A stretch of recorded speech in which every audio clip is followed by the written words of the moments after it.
Alerte coronavirus. Attention, attention, le coronavirus se transmet très facilement et fait des ravages. Pour l'éviter, le port du masque de protection est obligatoire en tout lieu. Dans l'administration publique ou privée, dans les réunions, les rencontres, dans les marchés, les magasins, les boutiques et lors des déplacements, le port du masque est obligatoire. Même dans les lieux privés, dès lors que l'on n'est pas seul, le masque doit être le fidèle compagnon.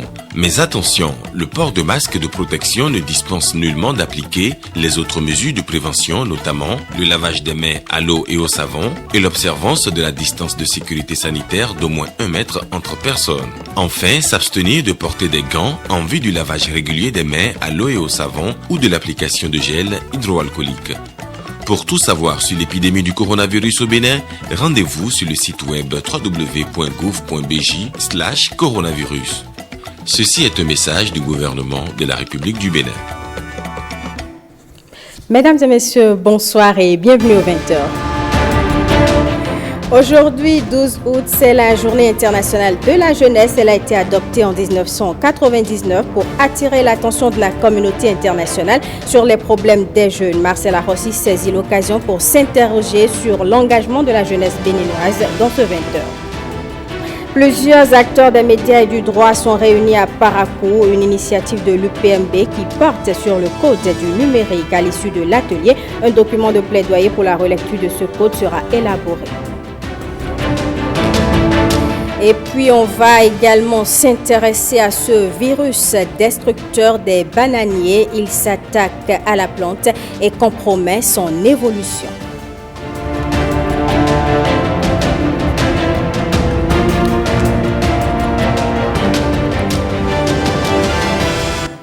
Du 10 au 11 août 2020, les responsables de l'Union progressiste ont rencontré les secrétaires administratifs départementaux du parti Union progressiste. Objectif, les orienter pour la bonne gestion des activités au sein de ce parti politique. Les travaux ont eu lieu à Cotonou. Marcella Rossi. Vous êtes en train de préparer la relève avec les jeunes que nous avons. Une participation assidue. Une endurance au travail, c'est ce que l'Union progressiste souhaite de ses secrétaires administratifs départementaux. Ils sont à la fin de l'atelier portant sur le rôle de l'administration décentralisée dans le fonctionnement optimal du parti. Il fallait quand même que, après avoir installé les secrétaires administratifs, qu'ils essaient de savoir ce qu'ils ont à faire sur le terrain. Nous sommes bien outillés pour travailler sur le terrain. Nous sommes là pour accueillir bien les militants, travailler en liaison avec la DEA et suivre les tâches administratives. Nous devons également, en tant que secrétaire, travailler pour la mobilisation des militants à la base. Décentralisé, mais bien efficace aussi. C'est le but même de ces travaux. En tant que grand parti politique de notre pays, nous devons avoir une administration du parti efficace, bien structurée, prenant en charge les programmes d'activité du parti. Et par conséquent, l'administration centrale du parti, qui est déjà mise en place, a besoin pour son efficacité d'une administration décentralisée. Sur ces 2 jours, l'atelier était riche de communication pour ce parti qui se réclame réel parti de masse. Nous avons pu noter dans cette communication les valeurs ci-après. L'Union progressiste est un parti de masse, ouvert à tous les Béninois et à toutes les Béninoises, sans distinction d'origine, de confession religieuse, de profession, de sexe et de statut social. Tout Béninois qui adhère aux valeurs de référence et aux principes du parti, conformément aux lois et règlements en vigueur. Il est différent d'un parti d'élite ou de cadre, de notable, de catégorie, de genre. L'Union progressiste est un parti démocratique parce qu'il adhère à l'égalité des citoyens et aux principes démocratiques de la règle de la majorité dans le respect des droits de l'homme et des droits des minorités. Cette activité n'est peut-être qu'un avant-goût de la lettre de mission à l'endroit de l'administration décentralisée, les enjeux et défis prochains étant non négligeables. On reste avec l'Union progressiste. Une délégation du parti était à Tchaouro. Objectif, apporter une assistance morale et financière du parti aux communautés affectées par le naufrage qui a eu lieu sur le fleuve Okpara. Compte rendu.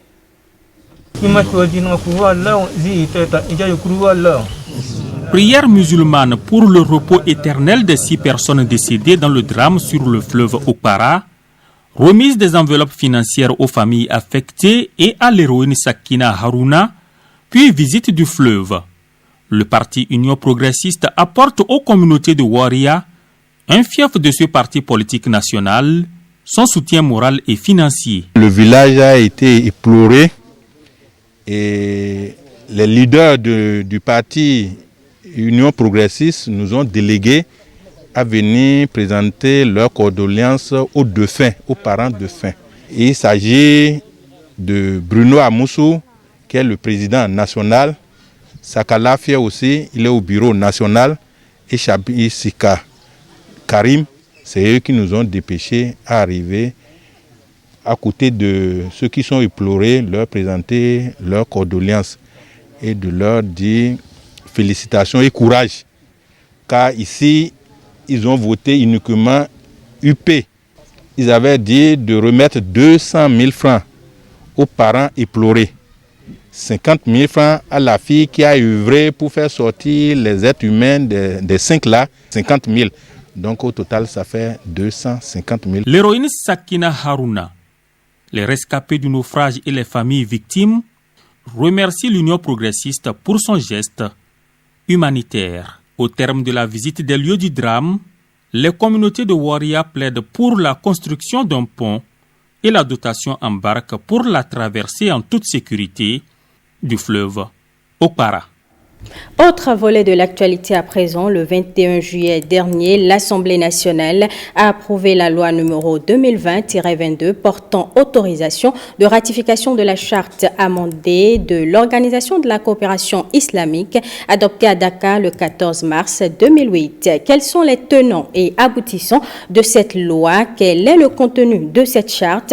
Ousmane Ibouraïma, député et imam, a répondu à toutes ces questions ce mercredi.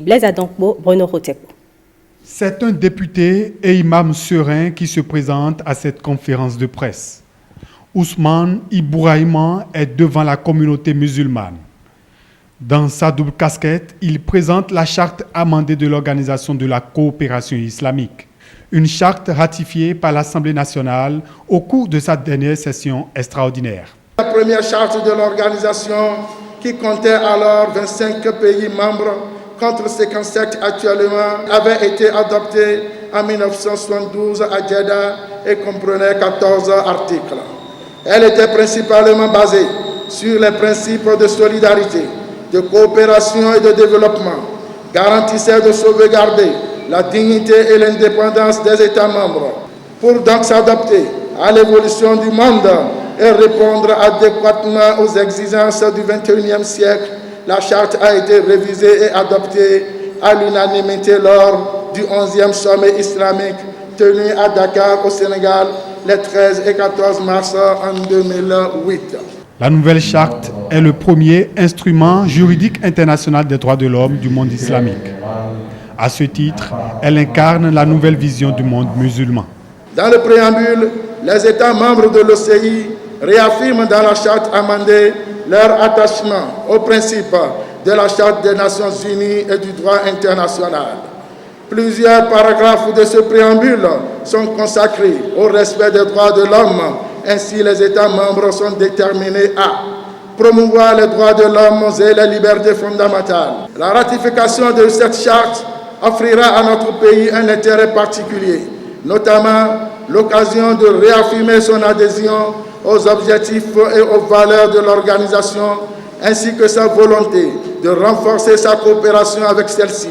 Toute chose qui pourrait favoriser le développement et le raffermissement des relations bilatérales avec les États membres.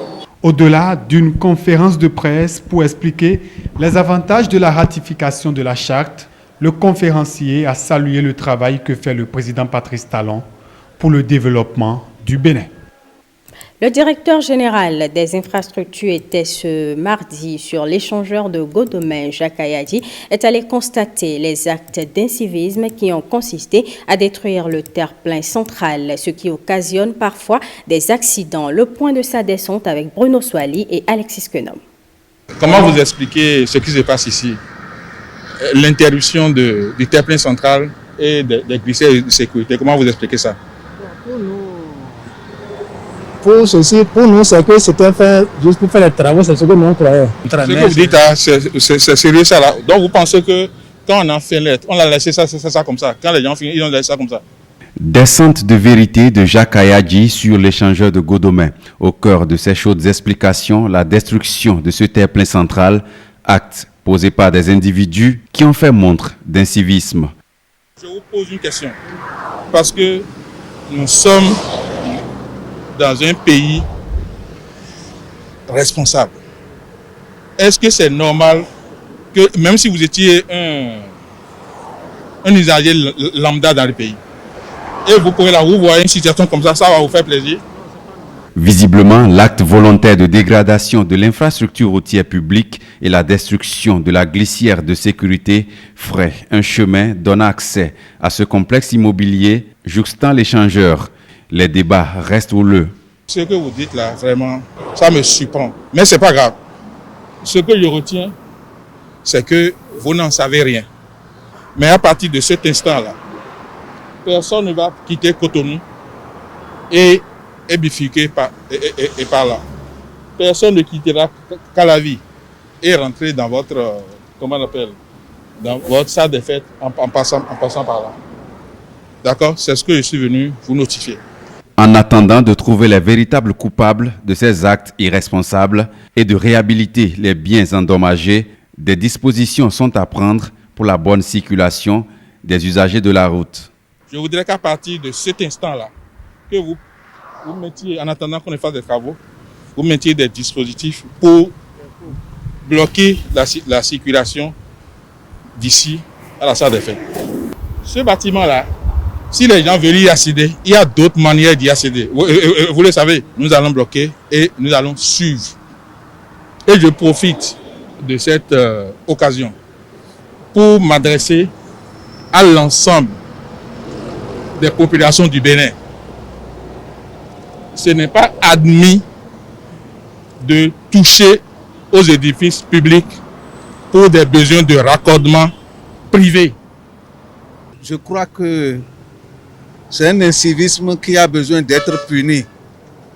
Parce que la route a un propriétaire et le propriétaire c'est l'État. Avant de toucher donc à la route, il faut demander une permission. La procédure est là, tout le monde connaît. Donc celui qui a fait ça là, on doit pouvoir le rechercher pour le punir. Le directeur général des infrastructures entend remettre les choses en état pour réduire le nombre d'accidents causés par la rupture du terre-plein central de l'échangeur de Godomè. L'application du code du numérique dans certaines de ces dispositions ne permet pas aux professionnels des médias d'exercer leur métier en toute sérénité. Et pour inverser la tendance, la relecture de ce texte de loi s'impose. L'Union des professionnels des médias du Bénin a organisé à cet effet un atelier à Parakou, un atelier qui a réuni les acteurs des médias et du droit. Les échanges devront aboutir à l'élaboration d'un document de plaidoyer pour la relecture du code du numérique. Théodore Gandieko, Bertien Adimi. La pratique même du métier est mise en difficulté avec le code du numérique. Face à cette réalité, la fêtière des professionnels des médias du Bénin s'est vue interpellée. Le présent atelier d'experts sur le code du numérique est donc initié pour passer en revue les dispositions du code qui gênent. L'objectif général de l'atelier de plaidoyer qui nous réunit, c'est de faire une relecture critique de la loi portant code du numérique en République du Bénin en vue de proposer des amendements au pouvoir législatif et exécutif. En termes d'objectifs spécifiques, plusieurs objectifs sous-tendent l'organisation du présent atelier. Il s'agit essentiellement de répertorier les infractions de presse par le biais d'une communication électronique, ainsi que les dérapages dans le cadre des publications en ligne. relever les violations des droits des professionnels des médias ainsi que toute situation relevant de la violation de leurs droits dans l'exercice de leurs fonctions. Élaborer un document de plaidoyer pour la relecture de la loi numéro 2017-20 du 20 avril 2018 portant code du numérique en République du Bénin.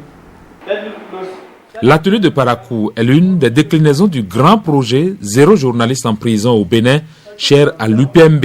Au regard de l'ambition que porte le projet, la Fondation Friedrich Ebert marque son adhésion en rendant effective la première étape du processus. En termes d'actions immédiates, l'atelier de Parakou se propose d'élaborer un document de plaidoyer à soumettre à l'examen du législatif et de l'exécutif. Des communications sont également prévues et auront pour finalité de faire la lumière sur tout ce qui entrave l'exercice de la profession de journaliste au Bénin en lien avec l'application du code du numérique. Aujourd'hui, 12 août, je vous le disais dans les titres, c'est la journée internationale de la jeunesse. Une occasion pour appeler l'attention de la communauté internationale sur les problématiques liées à la jeunesse. L'édition 2020 est placée sous le thème « L'engagement des jeunes pour une action mondiale ». Marcela Rossi. La jeunesse qui travaille. La jeunesse qui sait que l'enfant est le père de l'homme. Ces jeunes sont conscients et travaillent chaque jour. S'il est considéré que les réalisations d'aujourd'hui devront servir à la postérité, remettre régulièrement la jeunesse au cœur des débats semble bien important. Il s'agit de la célébration des acteurs essentiels du changement, opportunité d'attirer l'attention internationale sur les défis et les épreuves auxquelles ils font face. Nous constatons qu'au niveau de la vie associative de notre pays, quand nous prenons les associations de jeunes, depuis les universités, dans les départements, dans les communes, nous constatons quand même que les jeunes se donnent à l'auto-éducation, à l'auto-formation par rapport aux valeurs de la République, valeurs de solidarité, de la fraternité, de la justice. Les jeunes béninois, forts de ces constats, sont une fierté. La jeunesse, elle est riche des aspirations propres à ce moment de l'existence. Mais aujourd'hui encore, des conditions de vie précaires tendent à gâcher ce potentiel et cette énergie. Selon les derniers renseignements de l'Institut national de la statistique et de l'analyse économique, INSAE, la population béninoise est composée à majorité de jeunes. Ce qui, suivant les experts en la matière, est un grand atout pour le développement du pays. Mais cette jeunesse est-elle réellement mise à contribution pour ce développement? Les jeunes s'engagent, les jeunes sont volontaires, les jeunes sont bénévoles, les jeunes sont spontanés. Et donc, ils restent à continuer à reconnaître leurs efforts et à le booster pour plus d'éclat, pour plus de positionnement, pour plus de responsabilisation de la jeunesse. On ne peut pas ne pas à chaque fois attirer l'attention des gouvernants et du monde entier sur l'importance de la jeunesse. Les jeunes constituent incontestablement un groupe d'âge décisif. Leur participation à la vie sociale ne saurait être reléguée à un avenir incertain. Les actions menées pour les jeunes devraient avoir pour objectif leur autonomisation afin d'assurer leur pleine participation à la vie sociale en tant que partenaires utiles et à part entière. À présent, passons à la loupe, les organes internes du corps humain avec un gros plan sur le foie. C'est une centrale énergétique de l'organisme qui contribue à la digestion. Je vous invite à en apprendre, j'y arrive, davantage sur cet organe à travers ce reportage de Jean-Claude James et de Daniel Ada. Ok. Bonjour madame. Bonjour docteur. Madame Adjoli, veuillez vous asseoir, prenez siège. Merci. Ok, bonjour madame Adjoli. Merci. Comme dame Clémentine Adjovi, l'hépato-gastro-entérologue reçoit aussi notre équipe de reportage. Ce n'est pas pour une consultation, mais pour des échanges fructueux sur le plus grand organe du corps humain, le foie. Il fait environ 2% du poids corporel. Et il pèse entre 1,5 kg sans son contenant sanguin à 2,3 kg lorsque on le prend en entier avec le sang. Élément indispensable du système digestif, sans le foie, aucune vie humaine n'est possible. Ses nombreuses fonctions rappellent son utilité. La première fonction, c'est ce qu'on appelle le métabolisme des glucides et des lipides. À part ce rôle de métabolisme, donc de stockage de divers nutriments, il y a le rôle de synthèse protéique. Le foie intervient dans la synthèse de la plupart des protéines de l'organisme. Il y a la fonction biliaire. Le foie est l'organe qui produit la bile, laquelle bile est déversée dans le tube digestif et intervient notamment dans la digestion des graisses. Et la dernière fonction du foie, c'est la fonction de détoxification. Le foie est l'organe d'épuration. Et le foie intervient aussi dans l'élimination des produits de dégradation des globules rouges.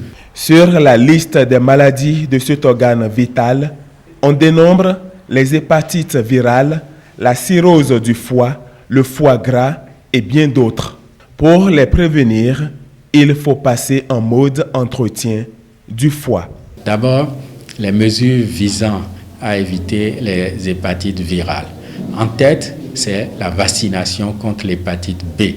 À part la prévention des hépatites virales, nous allons parler de la prévention des maladies alcooliques. Pour la prévention de la maladie alcoolique du foie, il faut réduire la consommation d'alcool.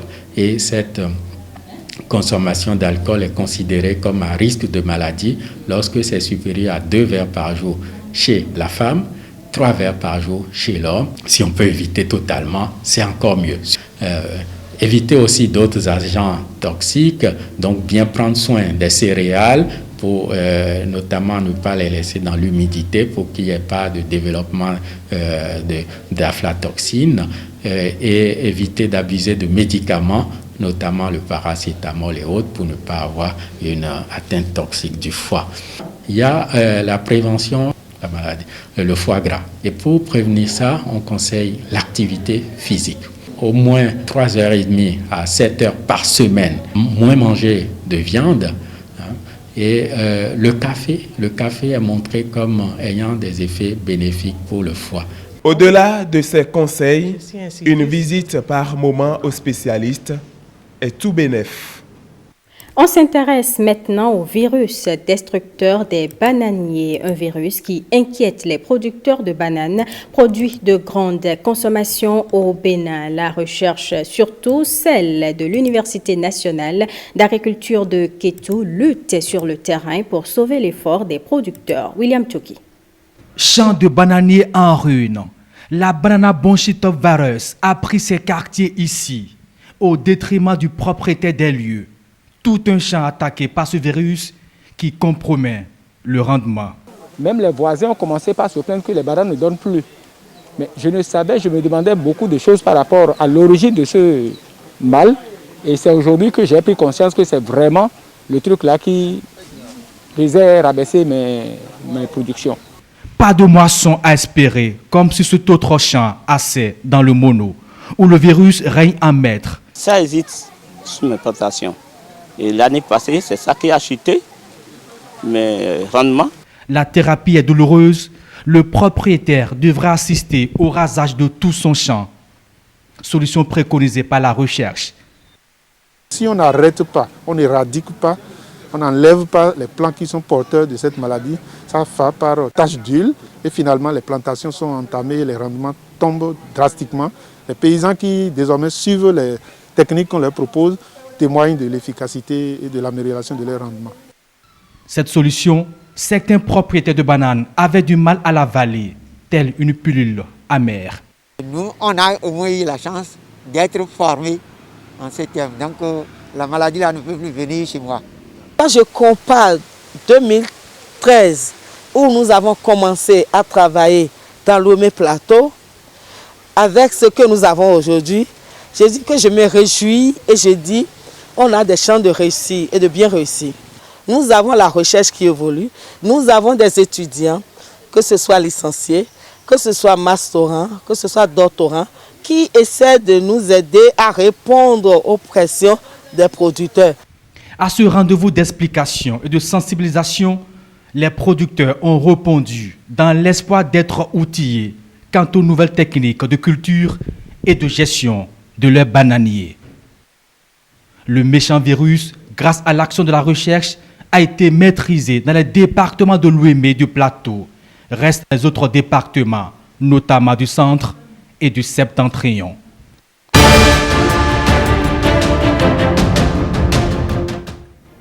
Au Mali, une nouvelle mobilisation de milliers de personnes a eu lieu dans la capitale ce mercredi. Les manifestants exigent toujours la démission du président Keïta. Par ailleurs, un train a déraillé mercredi matin dans le nord-est de l'Écosse, dans une zone touchée par des inondations, faisant des blessés graves alors que le port de masque devient obligatoire dans l'espace public à Bruxelles, en Belgique. L'actualité au-delà de nos frontières, c'est une compilation de Jérôme Hongo.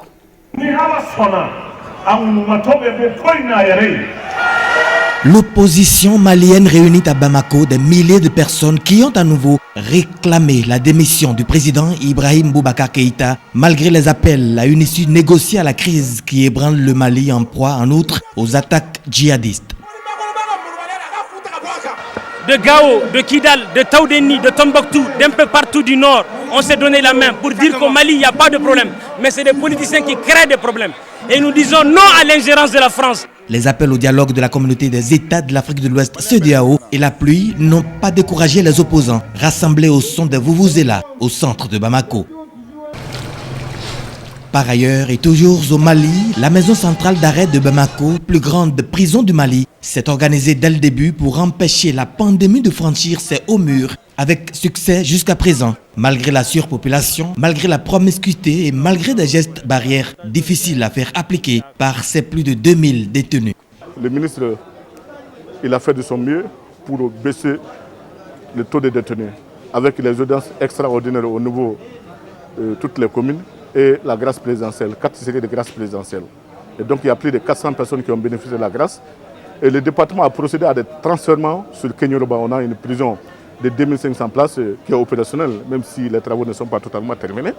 Donc on a transféré plus de 600 détenus au niveau de Kenyoroba. Cela aussi a un peu accentué sur le nombre de détenus au niveau de la maison centrale d'arrêt de Bamako. Dieu merci, depuis la pandémie, on n'a pas eu d'abord un seul cas à la MCA ici.